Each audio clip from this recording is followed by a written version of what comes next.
Have you heard the word girt? G-I-R-T. It's archaic, out of date. It means surrounded. We were taught it as young kids, only focused on how it sounded because it's part of a song. Our anthem goes, "Our home is girt by sea," telling us that the waters, the borders by which the land is bounded, are linked to the principles on which the nation is founded. I'm from Australia.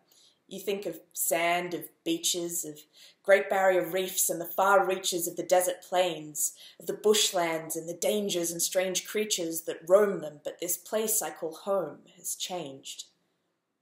One nation girt by sea. It's not too far back in history you'd find 200 nations on that land. Some variation, of course, but then our expectations of what constitutes a state are based on legitimations written in societies half a world away, deciding who gets a say on which people are really people.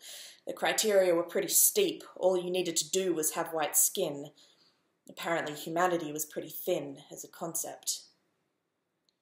Back then, people arrived on ships, crossing the oceans, and in one fell swoop, one motion declared entire cultures dead.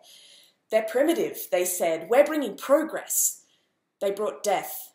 With guns, with illness on their breath, they razed those nations, built a new one. Those aren't real. This is the true one. Now they remain. But what's the gain? 200 years of trauma, pain, and forgetting. Now here we are. Today, the boats come again, but this time bringing not invaders, not some empirical crusaders seeking to claim the world for king and country, no. This time, it's the hurt. Those who come with nothing but the shirts on their backs, fleeing war, torture, persecution, more. In desperate hope, they brave the seas, pay the people smugglers' fees, clasp their children on their knees and pray for help. See, what we're taught about borders is this thought that they ought to be there, but no explanation of what that actually means, that those waters give us the right to turn people away, to use their lives as pawns, to play one more political move and prey upon a fear that those who seek our aid are somehow a threat. Despite our debt, despite the course our country set for all those who came before. What gives me a right to a safe home on that land? Is it because I pay my taxes or because I had access to health and education that have made me qualified to carry out the work we deem as worthy? What's the benchmark for protection? Some twisted natural selection that says that I was born with money and in the right place, that the faith of my forefathers or the color of my face make me special?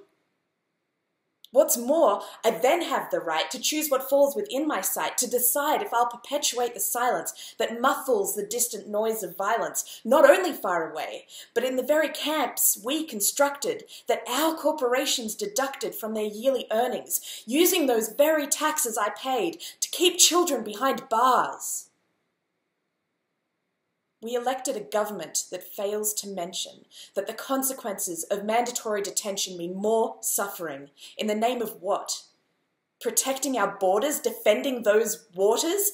We drew a line at the coast and said that the most we could do is send people back or away. Our anthem has a second verse. It goes, "For those who've come across the sea, we've boundless plains to share.